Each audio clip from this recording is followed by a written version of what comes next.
The moment of reckoning came when Rachel called the Lawson family together for one final confrontation. There was no more room for speculation. It was time for the truth to come out.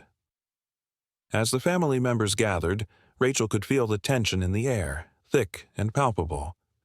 Maggie sat on the edge of her chair, her fingers twisted together in nervous anticipation.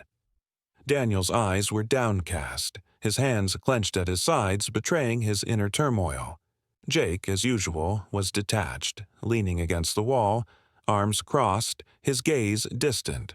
But it was Lily who caught Rachel's attention. She sat quietly in the corner, her eyes locked on the floor.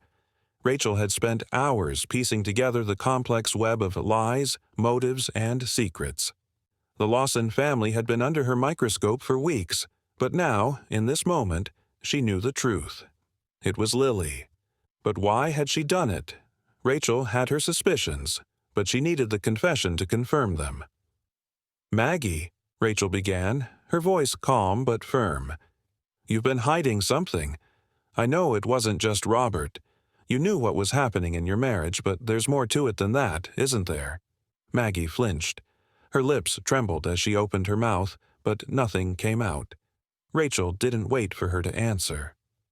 "Lily," Rachel continued, locking eyes with the youngest daughter, "I know you've been struggling with this family. You've been the forgotten child, the one who was always in the shadows. Samuel rejected you, pushed you aside, and now you're paying the price. But I need you to tell me why you did it." Lily's face paled as Rachel spoke, but she remained silent. Rachel could see the anguish in her eyes, the internal battle between guilt and a twisted sense of justice. It was only when Rachel mentioned her father's final rejection of her that Lily's resolve finally cracked.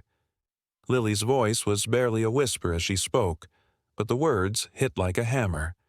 "I didn't want to. I didn't plan it. But when he said he was going to ruin me, when he said he'd take everything from me, I couldn't take it anymore." She stood up, her hands shaking as she wiped away tears. "He'd always done this to me. He made me feel worthless, like I didn't matter. When he told me I'd never be a part of his legacy, I saw everything slipping away. All I had worked for, all my dreams, gone in an instant."